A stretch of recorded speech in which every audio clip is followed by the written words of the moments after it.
In nomine Patris et Filii et Spiritus Sancti.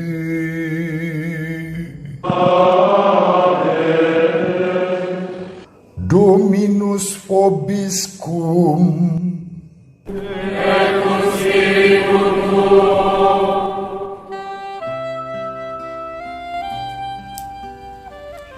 Sahabat peradaban kasih ekologis yang terkasih, selamat berjumpa dalam renungan harian bersama saya melalui channel ini.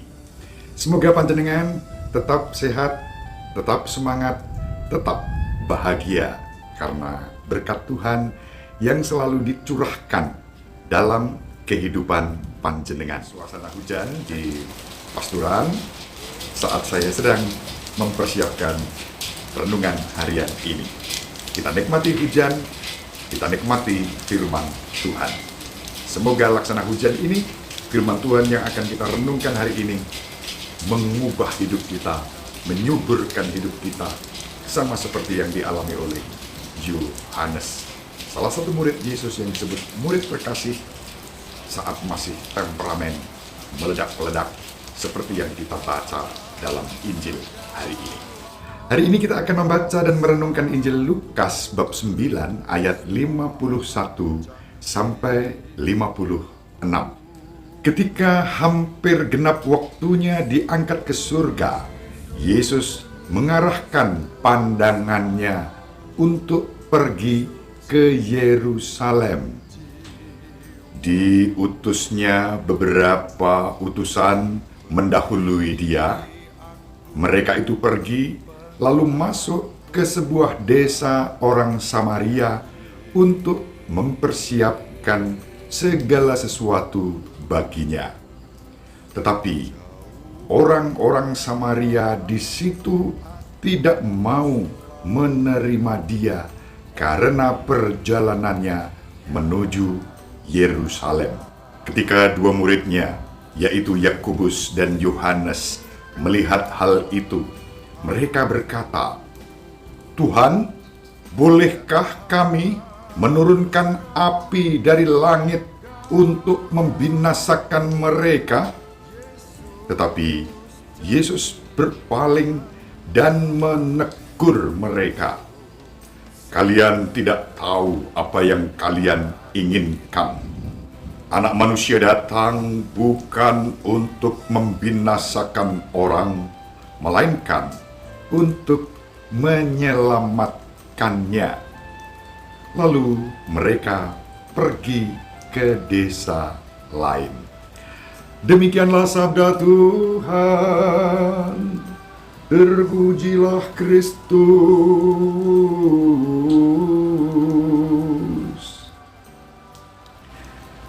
Sahabat peradaban kasih ekologis yang terkasih, nah, kita berjumpa dengan peristiwanya. Beberapa waktu yang lalu sudah saya singgung sikap Yohanes dan Yakobus yang temperamen, yang berangasan.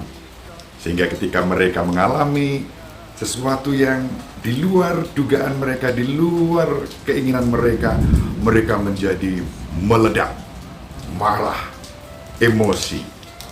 Hari ini kita membaca peristiwa itu antara mereka dengan orang-orang Samaria, ketika orang-orang Samaria menolak mereka karena mereka akan pergi ke Yerusalem. Pertama, ada apa sebetulnya antara orang Samaria dan orang Yahudi? Sudah pernah kita singgung juga. Orang Samaria, orang Yahudi itu terus bermusuhan. Karena apa? Mohon maaf, pada masa itu orang-orang Yahudi ini merasa diri sebagai bangsa terpilih, lalu mereka memandang rendah orang-orang Samaria sebagai kelas 2, bahkan mungkin tanpa kelas, begitu ya. Itu suasananya. Maka orang-orang Samaria juga nggak mau bergaul dengan mereka, orang Yahudi nggak mau bergaul dengan orang-orang Samaria. Ini suasananya, latar belakang penolakan itu terjadi. Nah, dalam situasi itu, Yohanes, Yakobus tentu sebagai orang Yahudi emosi, marah, temperamen meledak terjadilah. Mereka minta izin pada Tuhan dengan mengatakan, sok jagoan, Tuhan izinkan kami menurunkan api dari langit untuk membinasakan mereka. Sahabat peradaban kasih ekologi yang terkasih, disinilah Yesus masuk melalui situasi itu untuk mengubah pribadi-pribadi para muridnya. Dan dengan tegas Yesus mengatakan, tidak, kalian tidak boleh melakukan hal yang seperti itu, karena kalian tidak tahu apa yang kalian inginkan itu. Kalian harus tahu, ngapain kalian mau membinasakan mereka? Aku diutus Bapa sebagai anak manusia, bukan untuk membinasakan, melainkan untuk menyelamatkan. Dan cara penyelamatan itu memang harus terjadi di Yerusalem.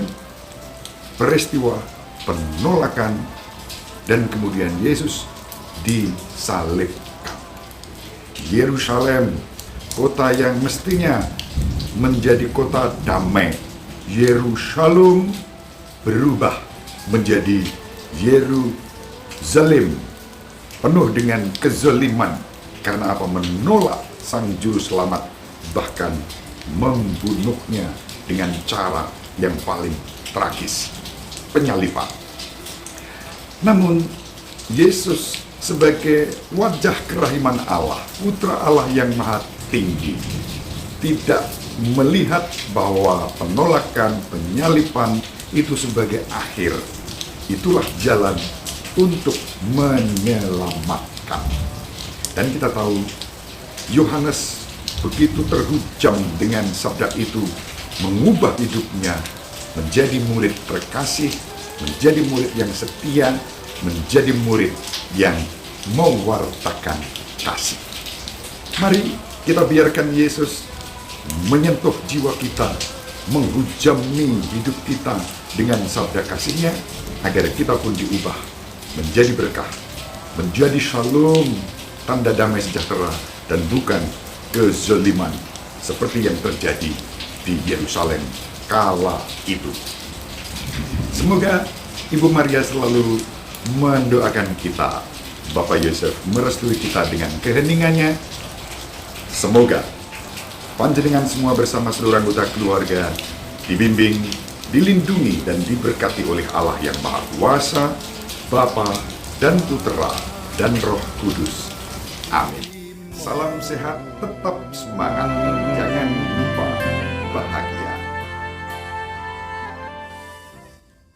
Sahabat peradaban kasih yang terkasih, sampai jumpa pada episode berikutnya.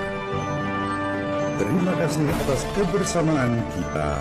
Salam peradaban kasih ekologis, berkah dalam